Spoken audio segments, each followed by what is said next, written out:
শীর্ষেন্দু মুখোপাধ্যায়ের গোয়েন্দা বরদাচরণ গল্পটি পড়ে শোনাচ্ছি। গল্পের শেষে একটা ছোট্ট কমেন্ট দিয়ে গেলে খুব খুশি হব। গোয়েন্দা বরদাচরণ একটা লাউ চুরির কেস নিয়ে খুব চিন্তিত ছিলেন। কে বা কারা পরশুদিন নপাড়ার মোক্ষদা দিদিমার ঘরের চাল থেকে একটা নধর লাউ চুরি করে নিয়ে গেছে। মোক্ষদা দিদিমার নাতি নাড়ুগোপাল বাইরে চাকরি করে। সে লাউয়ের ডাল ভালোবাসে। নাতির জন্য লাউটা খুব যত্নে রেখেছিলেন দিদিমা। আজকালের মধ্যে নাড়ুগোপালের আসার কথা, কিন্তু এর মধ্যেই পরশুদিন লাউটা চুরি গেছে। দিদিমা তো কেঁদে কেসে পড়ল বরদাচরণের কাছে। ও বাবা বড়দা, আমার লাউ উদ্ধার করে এনে দাও। সেই থেকেই বরদাচরণের ঘুম নেই, খাওয়া নেই। সঙ্গে অ্যাসিস্ট্যান্ট আর কুকুর নিয়ে সারা দিন আতস কাজ হাতে মোক্ষদা দিদিমার সারা বাড়ি, ঘরের চাল, পাড়া প্রতিবেশীদের আনাচে কানাচে তন্ন তন্ন করে কি একটা খুঁজে চলেছেন। তারপর বাড়ি এসে সারাদিন বসে ভেবেছেন, কাগজে কলমে কি যেন লিখছেন, আর মাঝে মাঝে বাবা হচ্ছে না, এরকম গোছের কথা বলছেন আপন মনে। বরদাচরণের বয়স এই 30-32 হবে। বাড়িতে বুড়ি মা আছে, আর আছে তার অ্যাসিস্ট্যান্ট ভাগ্নে চাক্কু, আর পোষা নেড়ি কুকুর ডঙ্কি। বরদাচরণে কিছু মোটাসোটা মানুষ, ডন বৈঠক করা শরীর। ভাগ্নে চাক্কু রোগা হলেও জুডো জানে। ডঙ্কি খুবই ভালো ঘেউ ঘেউ করতে পারে। চাক্কু এসে একবার খোঁজ করে যাচ্ছে, মামা কিছু পেলে? বড়দা খুবই অন্যমনস্কভাবে বললেন, বউটা দেখে তো মনে হচ্ছে লাউটা বেশ বড় সড়ই ছিল। তা ছিল, লাউটা বোটা কেটে নেওয়া হয়নি, মুচড়ে ছিঁড়ে নেওয়া হয়েছে। ঠিক ধরেছ। টিনের চালের ওপর একটা বড় লাউকে মুচড়ে বোটা ছিঁড়ে নেওয়া হলো, অথচ কোনো শব্দ হয়নি। মোক্ষদা দিদিমার ছেঁড়া মশারির মধ্যে প্রচুর মশা ঢুকে পড়েছিল বলে দিদিমার সে রাতে ভালো ঘুম হয়নি। শব্দ হলে তার টের পাওয়ার কথা। চাক্কু চিন্তিতভাবে বলে, সে ঠিক, তবে মোক্ষদা দিদিমা আবার কানে একটু খাটো কিনা। এই সময় বাইরে ডঙ্কি ঘেউ ঘেউ করে উঠল। কে যেন একজন চেঁচিয়ে বলল, কুকুর সামলান। চাক্কু বাইরে ছুটে বাইরে বেরিয়ে গেল। একটু বাদে একজন বেশ ভালো চেহারার লোক ঘরে ঢুকেই বললেন, বরদাবাবু, একটা মার্ডার কেস। বরদাচরণ চিন্তিতভাবে তাকে বসতে বলে কেস ডায়েরির খাতাটা টেনে নিয়ে কলম বাগিয়ে বললেন, ডিটেলস বলুন। আমার পোষা কাকাতুয়াটাকে আজ সকালে তার দাঁড় থেকে মৃত অবস্থায় ঝুলে থাকতে দেখা গেছে। বরদাচরণ ভ্রু কুঁচকে বললেন, এটা যে অস্বাভাবিক মৃত্যু তা কি করে বুঝলেন? খুবই স্বাভাবিকভাবে। ভদ্রলোক উদ্ভ্রান্তের মতো বললেন, পাখিটার প্রতি আমার প্রতিবেশী রামচন্দ্রের অনেক দিনের লোভ। সে প্রায়ই বলতো, অম্বুজাক্ষ, তোমার কাকাতুয়াটা বড় চমৎকার হরির নাম করে হে। তখন থেকে ওর মতলব আমার ভালো ঠেকেনি। আজ সকালে পাখিটাকে ঝুলতে দেখে আমার দাঁড়ে রাখা জল আর পাখির খাবার পরীক্ষা করি। আমার মনে হচ্ছে জলে বা খাবারে বিষ মেশানো আছে। বরদাচরণ ডায়েরি বন্ধ করে উঠলেন। পিস্তলটা ড্রয়ার থেকে বের করে পকেটে ভরলেন। আতস কাঁচ, দড়ি, ক্যামেরা আর কি ভেবে টেপ রেকর্ডারটাও সঙ্গে নিলেন। চাক্কু এবং ডঙ্কিকেও তৈরি হয়ে থাকতে বললেন। তারপর ভদ্রলোকের দিকে চেয়ে বললেন, অম্বুজাক্ষবাবু, কেসটা অত সরল নাও হতে পারে। রামচন্দ্রবাবু যেমন মোটিভ থাকতে পারে, আবার কাকাতুয়াটা সুইসাইডও করতে পারে, এবং এর পেছনে হয়তো আরও অনেক গভীর চক্রান্ত হয়েছে। বেরোনোর সময় বরদাচরণের মা ডেকে বললেন, বড়দা, দুটি পান্তা ভাত খেয়ে যাবি না? কে শোনে কার কথা? বরদাচরণ বেরিয়ে পড়লেন। অম্বুজাক্ষবাবুর বাড়িটা বেশ বড়। পিছনে একটা ঢাকা দরদালানের অনেকগুলো খাঁচা, আর দাঁড়ে বিস্তর পাখি চেঁচামেচি করছে। বরদাচরণ কাকাতুয়াটার দাঁতটা ভালো করে দেখলেন। পাখিটা পায়ের শিকলি বেঁধে থেকে তখনও ঝুলছে। দাঁড়ের দুদিকে দুটি বাটিতে জল আর কাবলি ছোলা। একটা ছোলা তুলে নিয়ে পেছনের উঠোনের দিকে ছুঁড়ে দিলেন বরদাচরণ। একটা কাক সঙ্গে সঙ্গে নেমে এসে সেটা খেয়ে ফেলল। কিছুক্ষণ বরদাচরণ কাকটিকে লক্ষ্য করলেন। না, কাকটা মরল না, তার অর্থ ছোলায় বিষ নেই। জল থেকে খানিকটা ড্রপারে করে তুলে নিয়ে বরদাচরণ এদিক ওদিক তাকিয়ে অম্বুজাক্ষবাবুদের পোষা কাবলি বেড়ালটাকে একটা কাঠের বাক্সের ওপর বসে থাকতে দেখে এগিয়ে এসে আচমকা চেকে ধরলেন সেটাকে। অম্বুজাক্ষ হাঁ হাঁ করে এগিয়ে এসে বাধা দেওয়ার আগেই বরদাচরণ বিড়ালটাকে অদ্ভুত কৌশলে হাঁ করিয়ে ড্রপারের জল তার মুখগহ্বরে ফেলে দিলেন। বিড়ালটা বার কয়েক খুব আপত্তিকর শব্দ করল বটে, কিন্তু মরল না। বরদাচরণ গম্ভীরভাবে বললেন, ওদিকে অম্বুজাক্ষবাবু একটা হোমিওপ্যাথিক ওষুধের শিশি থেকে কয়েকটা বড়ি খেয়ে আপন মনেই বললেন, গায়ে হাতে বড্ড ব্যথা। ওদিকে চাক্কু ডঙ্কির বগলস ধরে বাড়ির চারদিকে ঘুরে ঘুরে কিছু খুঁজছিল। হঠাৎ সে দৌড়ে এসে বরদাচরণে কানে কানে বলে গেল, লাউয়ের খোসা। রামচন্দ্রবাবুর বাড়ির পিছন দিকে লাউয়ের খোসা পড়ে আছে, মামা। বরদাচরণ বিদ্যুৎ বেগে উঠে পড়লেন। বুড়ো মানুষ রামচন্দ্রবাবু ঘরে বসে রামায়ণ পড়ছিলেন। বরদাচরণকে দেখে যেন একটু চমকে উঠে বলেন, আরে আসুন আসুন বরদাবাবু, বিখ্যাত লোকেদের দেখা পাওয়া মস্ত সৌভাগ্য। বরদাচরণ বসলেন। স্থির চোখে কিছুক্ষণ রামচন্দ্রবাবুকে স্টাডি করলেন তিনি। রামচন্দ্রবাবু রামায়ণ বন্ধ করে বললেন, ভাবছিলাম আজই আপনার কাছে একবার যাব। আমার উঠোনের নারকেল গাছ থেকে কাল রাতে 6টা নারকেল কে বা কারা চুরি করে নিয়ে গেছে। খুবই রহস্যময় ব্যাপার।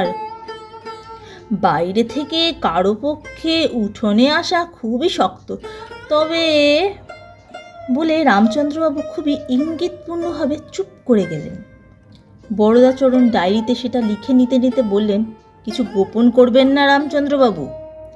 রামচন্দ্রবাবু লাজুক হাসি হেসে বলেন, না, গোপন করে লাভ নেই। আপনার চোখকে কি ফাঁকি দেওয়া সম্ভব? বলেই ফেলি।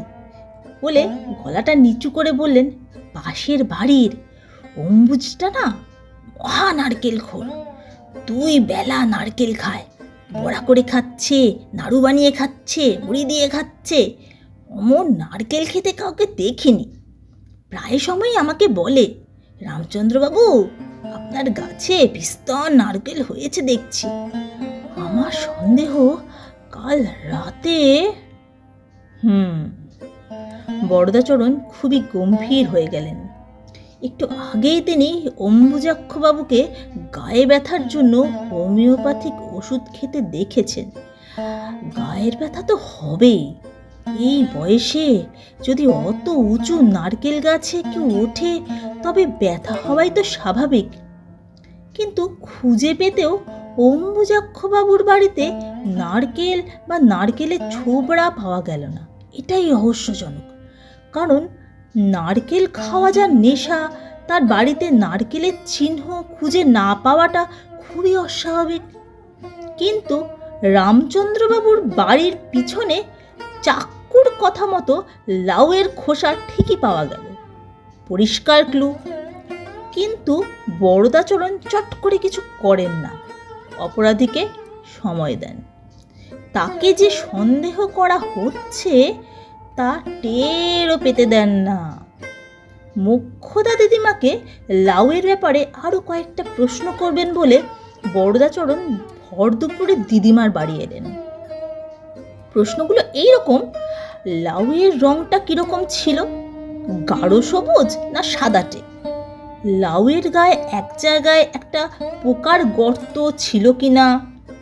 বোটার কাছে এক জায়গায় একটা নখ বসানো দাগও পাওয়া যাচ্ছে। রামচন্দ্রবাবুর বাড়ির পিছনের আস্তাকুর থেকে সবকটা লাউয়ের খোসা কুড়িয়ে এনে বরদাচরণ তার মধ্যে এইসব অকাট্য চিহ্ন দেখতে পেয়েছেন। যখন মোক্ষদা দিদিমাকে জেরা করছিলেন বরদাচরণ, তখনই হঠাৎ চাক্কু এসে চুপি চুপি কানে খবর দিয়ে গেল, মামা, মোক্ষদা দিদিমার ভাড়ার ঘরের 1 বস্তা নারকেলের ছোবড়া আর 6টা নারকেলের খোসা ছাড়ানো নারকেল।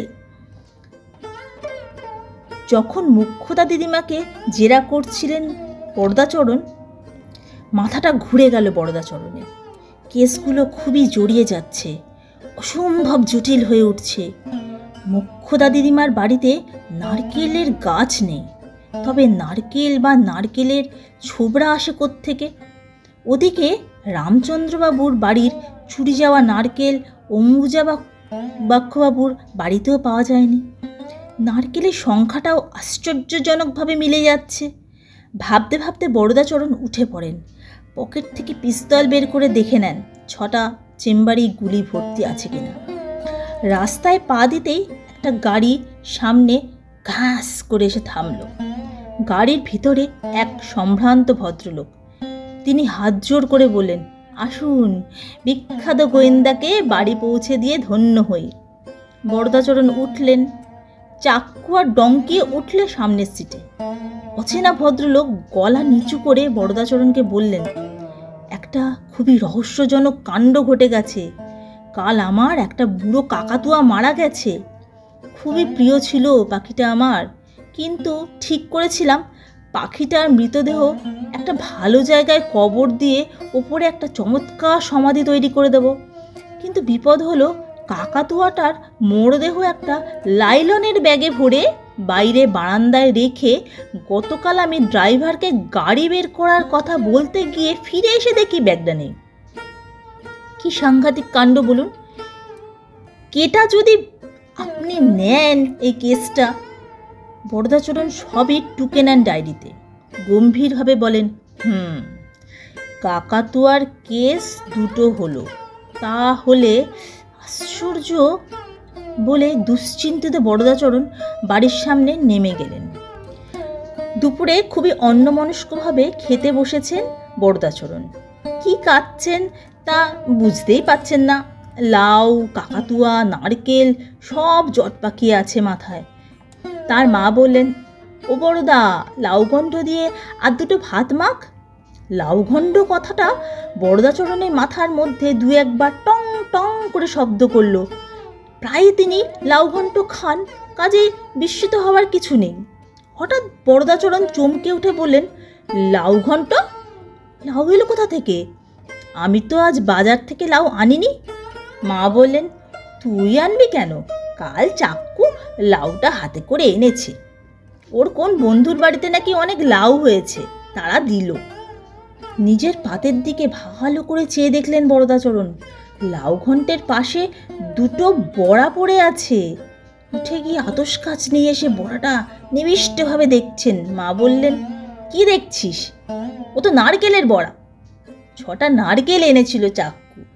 কোন গাছ থেকে নাকি পড়ে গিয়েছিল বাতাসে, তার 2টো ভেঙে ওই বড়া করে দিয়েছি। বরদাচরণ বাকি সময়টা ভাত নিয়ে নাড়াচাড়া করে উঠে পড়লেন। চাক্কু অনেক আগেই খেয়ে দিয়ে কোন মাস্টার মশাইয়ের বাড়িতে পড়া বুঝতে গেছে। বরদাচরণ পিস্তল আর আতস কাচ নিয়ে ডঙ্কির শেকল ধরে ঘর থেকে বেরোলেন। তন্ন তন্ন করে খুঁজতে লাগলেন চারিদিকে। অবশেষে ডঙ্কি ইঙ্গিত বুঝতে পেরে তাকে গোয়াল ঘরে টেনে আনলো। সেইখানে একটা সদ্য কেনা দাঁড়ে জলজ্যান্ত একটা কাকাতুয়া বসে আছে। বরদাচরণকে দেখেই বলে উঠল, হরি বল, হরি বল ভাই, হরি ছাড়া গতি নাই। বরদাচরণ টেপ রেকর্ডার নিয়ে এসে পাখিটার কটা টেপ করতে লাগলেন। তারপর সারা দুপুর আর সন্ধে আর্কিমিডিস যেমন স্নানের চৌবাচ্চায় ডুব দিয়ে স্পেসিফিক গ্র্যাভিটির চিন্তা করেছিলেন, তেমনি এক চিন্তায় চৌবাচ্চায় ডুবে থেকে বরদাচরণও লাউ, কাকাতুয়া আর নারকেল রহস্যের মগ্ন হয়ে রইলেন। তারপর আর্কিমিডিস যেমন ইউরেকা বলে লাফিয়ে উঠেছিলেন, ঠিক তেমনি তিনিও লাফিয়ে উঠলেন। সমস্ত রহস্যটাই তার কাছে জল হয়ে গেছে। বস্তুত তিনি এখন বুঝতে পেরেছেন যে লোকটা মোক্ষদা দিদিমার লাউ চুরি করেছে ঠিক সেই একই লোক গতকাল দাড়িওয়ালা ভদ্রলোকের মৃত কাকাতুয়াটা হাত সাফাই করে অম্বুজাক্ষবাবুর জ্যান্ত কাকাতুয়াটার দাঁড়ে ঝুলিয়ে রেখে হরিনাম পরায়ণ জ্যান্ত কাকাতুয়াটাকে সরিয়ে ফেলে।